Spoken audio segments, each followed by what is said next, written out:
गया किनारा, साथ तुम्हारा प्रभु कितना है प्यारा। साथ तुम्हारा प्रभु।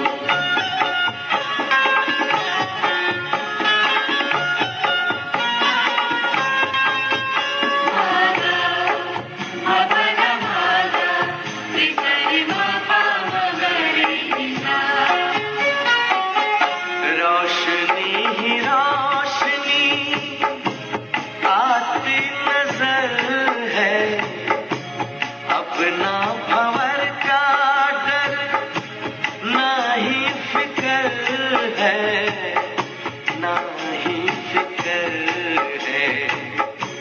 हाथ में तेरे जब हाथ है हमारा, साथ तुम्हारा प्रभु कितना है प्यारा। साथ तुम्हारा प्रभु।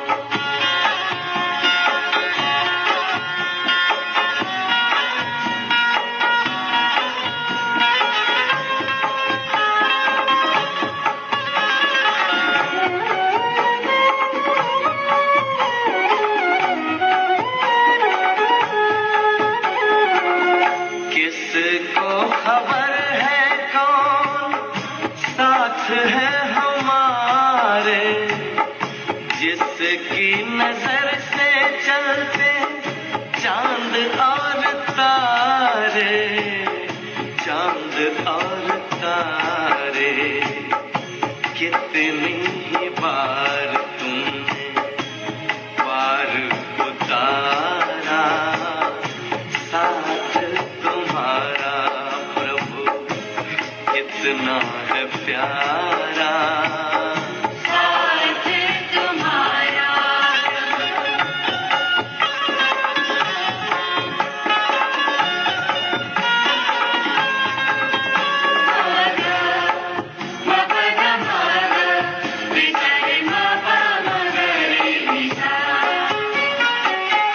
अपना गगन अब तो अपनी जमीन है, तू मिल गया तो फिर हमें क्या कमी है, हमें क्या कमी है। कितना हसीन लगता हर एक नजारा, साथ तुम्हारा प्रभु कितना है प्यारा। साथ तुम्हारा प्रभु कितना है प्यारा। मिल गई मंजिल, मिल गया किनारा, मिल गया किनारा। ओम शांति। Good morning. 14 जुलाई 2021 प्रातः मुरली बाप दादा मधुबन। शिव भगवान वाच, मीठे बच्चे, सारी दुनिया को शांति देना एक बाप का ही काम है। इसलिए कहते हैं है शांति देवा, तो प्राइज भी बाप को मिलनी चाहिए। आज का प्रश्न, कौन से बच्चे बाप को पूरा फॉलो कर सकते हैं? उत्तर, जो बाप के समान पावन बनते हैं वही पूरा फॉलो कर सकते हैं। सेकेंड पॉइंट, जो पक्के आशिक बने वही मुझ मासूक को फॉलो कर सके। ऐसे आशिकों को ही मैं साथ ले जाता हूँ। इसलिए शास्त्रों में दिखाते हैं गौ का पूंछ पकड़ने से पार हो जाएंगे। अब यहाँ गौ की या पूंछ की तो बात ही नहीं है। आज का गीत, तू प्यार का सागर है, तेरे एक बूंद के प्यासे हम। ओम शांति। बाप दादा दोनों है ना। अब यह तो बच्चे जानते हैं कि आत्माओं का बाप शिव बाबा है। यह भी तुम जानते हो कि मैं पतित पावन हूँ, मैं निराकार हूँ, तुम भी निराकार हो, शांत स्वरूप हो। निराकार बाप भी शांत स्वरूप है, आत्मा भी शांत स्वरूप है। आत्मा का स्वधार है ही शांति। तुम्हारा निवास स्थान है शांति धाम। जब यज्ञ आदि रचते हैं तो कहते हैं शांति देवा, क्योंकि शांति का सागर तो वह परमात्मा है। सारी दुनिया को शांति देने वाला वह बाप है। ऐसे बहुत हैं जिसको शांति के पीछे प्राइज मिलती है। कभी किसको प्राइज मिलती है तो कहेंगे यह शांति स्थापन करने के निमित्त बने हुए हैं। इसमें बड़ों बड़ों के नाम लेते हैं। अब शांति तो चाहिए सारी दुनिया में, नहीं तो अशांत में रहने वाले औरों को भी अशांत करेंगे। यह है ही रावण राज्य। रावण दुश्मन है ना, राम को दुश्मन नहीं कहेंगे। राम की कभी एफिजी नहीं जलाएंगे, ना त्रेता वाले राम की, ना परम पिता परमात्मा की। राम राज्य तो सब चाहते हैं, परंतु राम राज्य किसको कहा जाता है यह भी कोई नहीं जानते। सिर्फ कहते हैं नई दुनिया हो, नई दिल्ली में राम राज्य हो। नई दिल्ली कहते हैं, नाम तो बहुत रखे जाते हैं। दिल्ली सबकी कैपिटल रहती है। दिल्ली ही परिस्थान था। राधे कृष्ण को भी वहाँ ही दिखाते हैं। यह दोनों ही मुख्य प्रिंस प्रिंसेस हैं। सिर्फ दोनों नहीं है, जरूर और भी होंगे। 8 राजाई तो गाई जाती है, बुद्धि से काम लेना है। सतयुग में जरूर राजाई और भी होगी। यहाँ भी देखो कितनी राजाई है, वृद्धि होते होते ढेर हो जाते हैं। फलाने फलाने गांव का महाराजा, छोटे छोटे गांव भी बहुत है ना। सतयुग में इतने थोड़े ही थे। वहाँ तो लक्ष्मी नारायण का ही नाम बड़ा है। 2500 बरस उन्हों का राज्य चला है। मनुष्य कहते हैं लाखों बरस हुए। विचार की बात है। यह है आत्माओं के लिए भोजन। बाप यह रूहानी भोजन देते हैं तुम्हारी बुद्धि को, आत्मा को। तुम्हारी बुद्धि का ताला अब खुला है। ऋषि मुनि आदि सब कहते थे हम रचता और रचना को नहीं जानते हैं। अब तुम बच्चे ऐसे नहीं कहेंगे। तुम तो रचता और रचना के आदि मध्य अंत को जानते हो। तुम अपने 84 के चक्र को जान गए हो। आदि में तुम देवी देवता थे, फिर मध्य में रावण की प्रवेशता होने से भिखारी बन गए हैं। अब है अंत। तुम जानते हो अभी पुरानी दुनिया का विनाश हो, फिर आदि होगी। आदि में होगा राम राज्य, मध्य से रावण राज्य शुरू होता है। अब रावण राज्य पूरा हो रहा है, फिर राम राज्य शुरू होगा। नर से नारायण बनना है ना। यह है सत्यनारायण की कथा। तुम जानते हो सर्वशास्त्रमयी शिरोमणि श्रीमद् गीता है। श्रीमत मिलती है श्रेष्ठ बनने के लिए। श्री कहते हैं श्रेष्ठ को। बच्चे जानते हैं एक गीता शास्त्र है जिसे देवी देवता धर्म का शास्त्र कहा जाता है, जिससे देवता धर्म की स्थापना होती है संगम पर। सतयुग में तो कोई पतित होते नहीं जो पावन बनाए। अब तुमको बाप समझाते हैं गीता को पतित पावनी कह नहीं सकते। गीता द्वारा पावन नहीं बन सकते हैं। गीता के भगवान को पतित पावन कहते हैं। यह अच्छी रीति याद करो। गीता है आदि सनातन देवी देवता धर्म का शास्त्र। गीता के समय ही महाभारत लड़ाई भी लगी थी, जिससे अनेक धर्म विनाश हुए और एक धर्म की स्थापना हुई।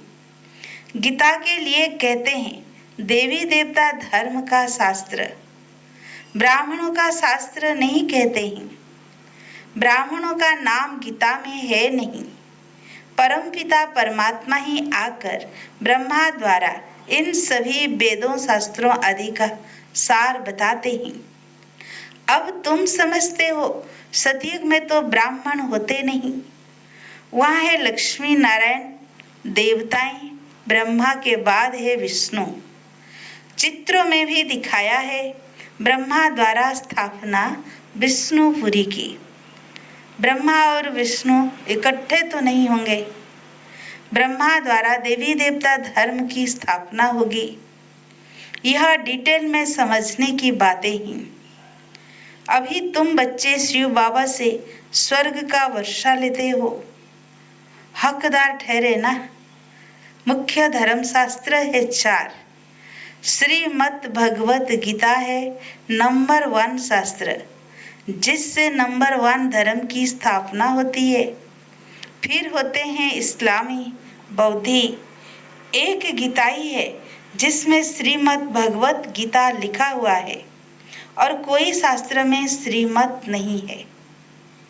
श्रीमद् इस्लामी व श्रीमद् बौद्धि शास्त्र नहीं गाया जाता है। श्रीमद् भगवत गीता है ही एक, उससे कौन सा धर्म स्थापन किया?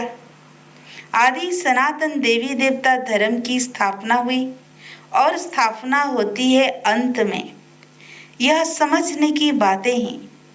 अभी बाबा हमको टीचर के रूप में पढ़ाते हैं, यह बुद्धि में रहना चाहिए। बाबा हमारा बाप है और टीचर भी है। बाबा पढ़ाई से सर्व की सद्गति करते हैं तो सतगुरु भी ठहरा। बाप को सभी याद करते हैं।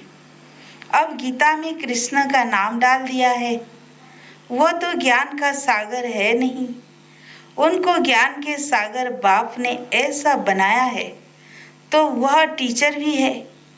यहाँ तुम नई बातें सुनते हो, शास्त्र आदि तो बहुत पढ़ते सुनते आए, अब तुम बाप द्वारा डायरेक्ट सुनते हो। आगे सब शरीरधारी मनुष्यों द्वारा सुना था। अभी तुम समझते हो हम आत्मा असल में अशरीरी थी, पीछे फिर शरीर धारण किया है। बाबा भी अशरीरी हैं। शिवलिंग बनाते हैं ना, आत्मा शरीर द्वारा उनको पूजती है, पुकारते भी हैं, हे पतित पावन परम पिता परमात्मा, आकर हम पतितों को पावन बनाओ। शिव की लिंग पूजा करते हैं, परंतु यह थोड़ी समझते हैं कि यही पतित पावन है जिसको हम पुकारते हैं। शिव भगवान है, ईश्वर है, बस ऐसे ही याद करते हैं।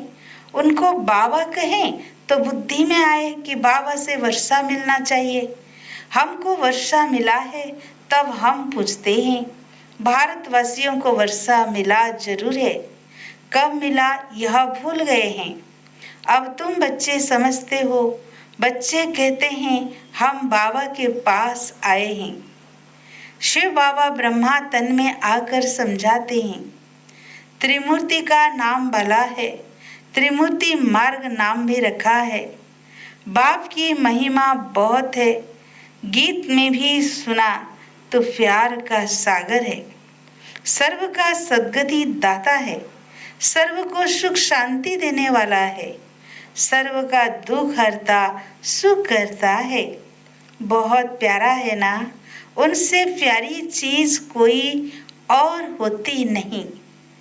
जो बाप स्व मालिक बनाए वो जरूर प्यारा होगा ना, वह है बेहद का बाप। कहते हैं बच्चों मेरे से स्वर्ग की बादशाही मिलती है ना। तुम आत्माएं भाई भाई हो, अभी बाप द्वारा सुन रहे हो। सभी आत्माएं बाप को याद करती है, बाबा हमको आकर पावन बनाओ। अब आत्मा कहती है बाबा आया हुआ है पावन बनाने। कहते हैं बच्चों 5000 वर्ष पहले तुमको पावन बनाने आया था।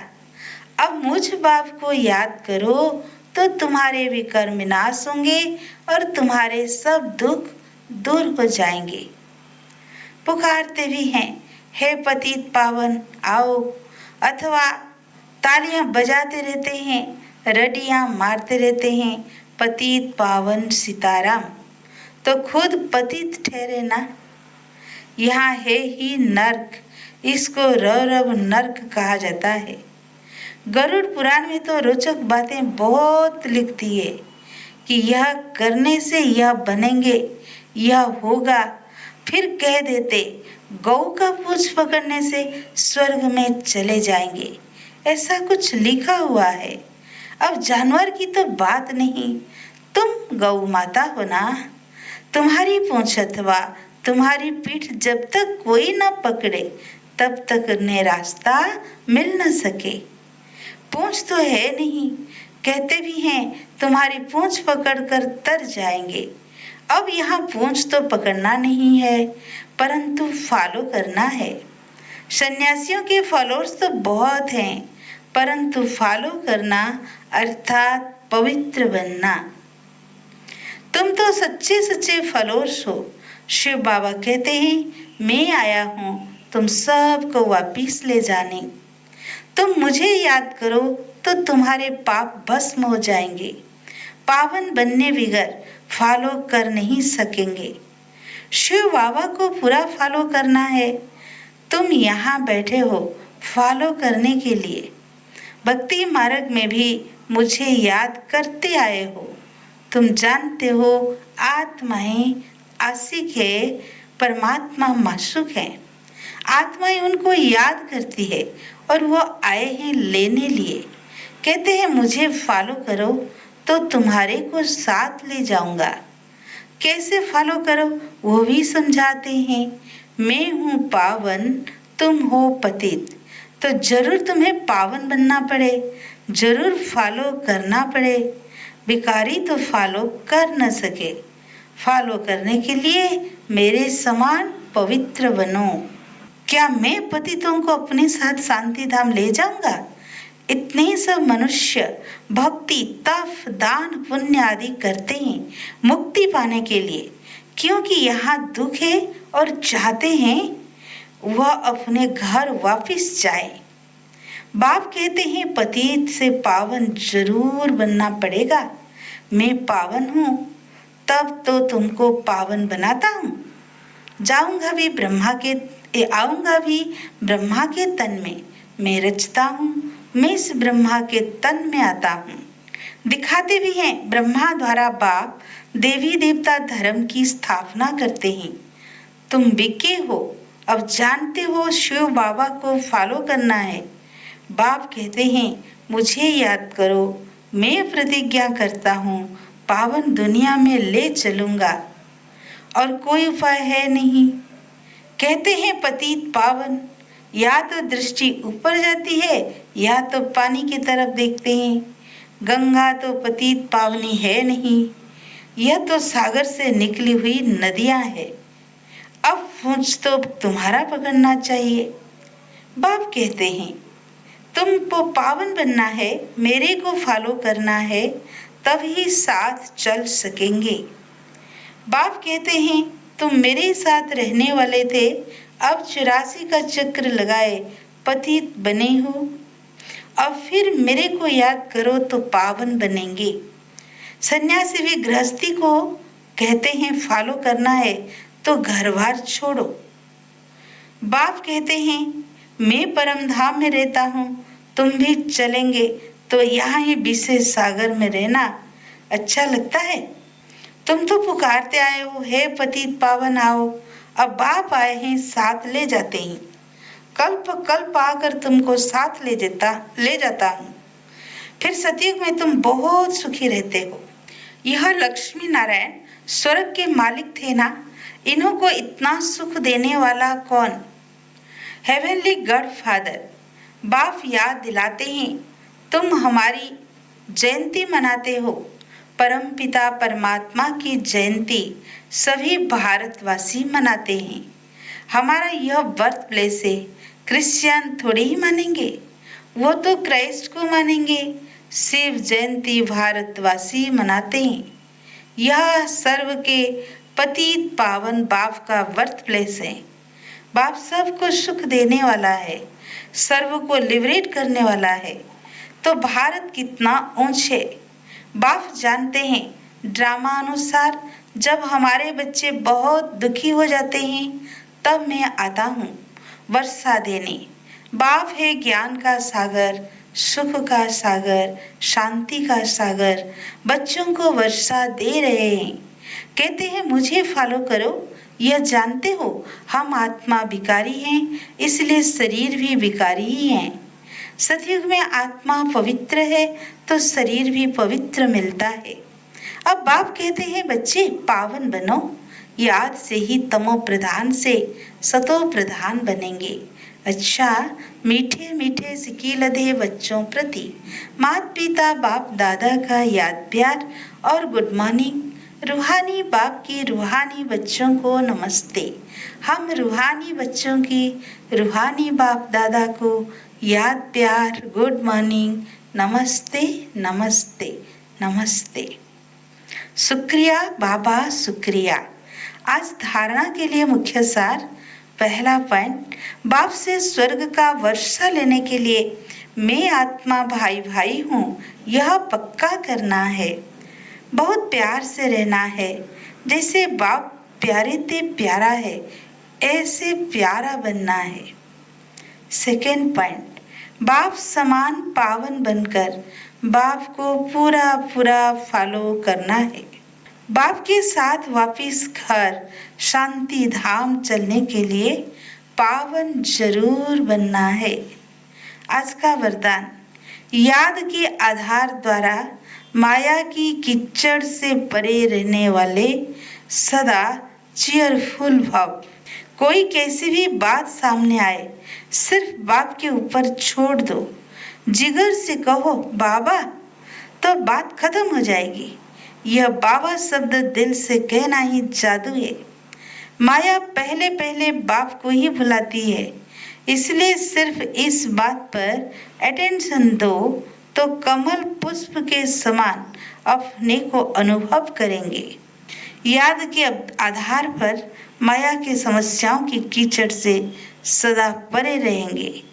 कभी किसी भी बात में हलचल में नहीं आएंगे। सदा एक ही मूड होगी, चीयरफुल। आज का स्लोगन, पवित्रता की धारणा वह धर्म को जीवन में लाने वाले ही महान आत्मा है। अच्छा, ओम शांति।